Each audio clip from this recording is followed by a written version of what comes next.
Online দুনিয়ায় এখন আর শুধু ভিডিও বানানোই শেষ কথা নয়, সেই ভিডিওকে কিভাবে নিখুঁত ব্যবসায়িক সাফল্যে রূপান্তর করা যায় তা নিয়ে শুরু হয়েছে এক নতুন চর্চা। সোশ্যাল মিডিয়ায় আমরা প্রতিনিয়ত হাজারো কন্টেন্ট দেখি, কিন্তু পর্দার আড়ালে চলা এমন এক বিশেষ স্ট্র্যাটেজি সামনে এসেছে যা কোনো বিজ্ঞাপন ছাড়াই নিঃশব্দে বিপ্লব ঘটিয়ে দিচ্ছে, যেখানে গতানুগতিক মার্কেটিংয়ের চেনা ছক ভেঙে ডিজিটাল উদ্যোক্তারা খুঁজে পাচ্ছেন এক অভাবনীয় পথ। কিন্তু কি সেই পদ্ধতি যা সাধারণ একজন ক্রিয়েটরকে পৌঁছে দিচ্ছে সাফল্যের শিখরে? আসল চমকটা এখানেই। জানা গেছে এই বিশেষ কৌশলের নেপথ্যে রয়েছেন বিশিষ্ট ডিজিটাল বিশেষজ্ঞ বরুণ গেরা। তার হাত ধরেই ইউটিউব ফানেলের এই ফর্মুলা ব্যবহার করে কোনো প্রকার পেড অ্যাড ছাড়াই অর্গ্যানিকভাবে 100 কোটি টাকারও বেশি অর্গ্যানিক রেভিনিউ জেনারেট করে তাক লাগিয়ে দিয়েছেন একদল উদ্যোক্তা। 10,000-এরও বেশি কন্টেন্ট ক্রিয়েটর এখন এই প্রক্রিয়ার উপর আস্থা রাখছেন। বিশেষজ্ঞরা বলছেন বড় কোনো ইনভেস্টমেন্ট বা মুভি স্টার হওয়ার প্রয়োজন নেই, বরং বরুণ গেরার দেখানো এই সঠিক ভিডিও বার্তাই পারে বড় বড় মার্কেটিং সংস্থাকে টেক্কা দিতে।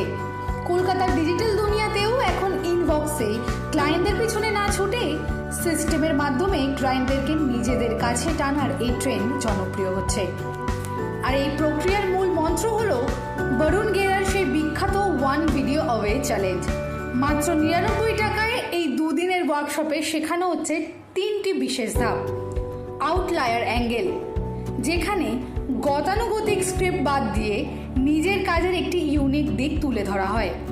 90 সেকেন্ডের প্রুফ ভিডিও, একটি নির্দিষ্ট প্রতিশ্রুতির মাধ্যমে দর্শকদের বিশ্বাস অর্জন করা। ইউটিউব ফানেল, যে সিস্টেম সাধারণ দর্শককে সরাসরি বুকড কলে বা ব্যবসায়িক ডিলের দিকে নিয়ে যাবে। বিশেষজ্ঞরা বলছেন প্রতিদিন মাত্র 30 মিনিটের একটি নির্দিষ্ট পরিকল্পনায় বদলে দিতে পারে যে কোনো কোচের বা ফ্রিল্যান্সারের কাজের ধরন। যারা বরুণ গেরার এই ডিজিটাল বিপ্লবে সামিল হতে চান তাদের জন্য থাকছে বিশেষ স্ক্রিপ্ট ও চেকলিস্ট। বিস্তারিত জানতে কমেন্ট বক্সে দেওয়া লিঙ্কে ক্লিক করে আজই যুক্ত হতে পারেন এই চ্যালেঞ্জে। দিশা দাসের report, headlines Kolkata, headlines business. আনন্দ আর ভালোবাসার দীপ্তিতে গড়া সমুজ্জ্বল পরমা, ঠিক তোমারই মতো। শ্যাম সুন্দর কোম্পানি জুয়েলার্স, আগরতলা, উদয়পুর, ধর্মনগর, কলকাতা।